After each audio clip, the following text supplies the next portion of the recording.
ممكن تلاقي صبية بتحب من هالشهادة هيدي الإجازة بالتربية تاخد تخصص الكيندرغاردن، بتحب تعلم صفوف الروضات.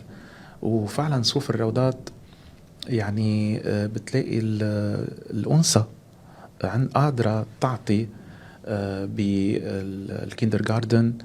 وبنشوف نحن ما بنلاقي يعني سبحان الله ذكور حاسة بالأمومة. فعلا يعني سبحانه، لأنه ربنا يعني الأشياء البيولوجية والنفسية عندها مهارات وقدرات الأنثى أكثر من الذكور. فهالإجازة طبعا أنت بصوف الروضات عم بتعلمي، بس أنت قبل ما تعلمي عم تربي. فيلي ما بيحب التدريس بالصفوف وعم يتعامل مع 30 شاب وصبية، بس أكيد صفوف الروضات الشغل معهم كتير حلو. والطفولة تبنيها للطفولة شغلة كتير كتير مهمة، لأنه الصحة بتجي أولا والتربية بعدين بيجي التعليم.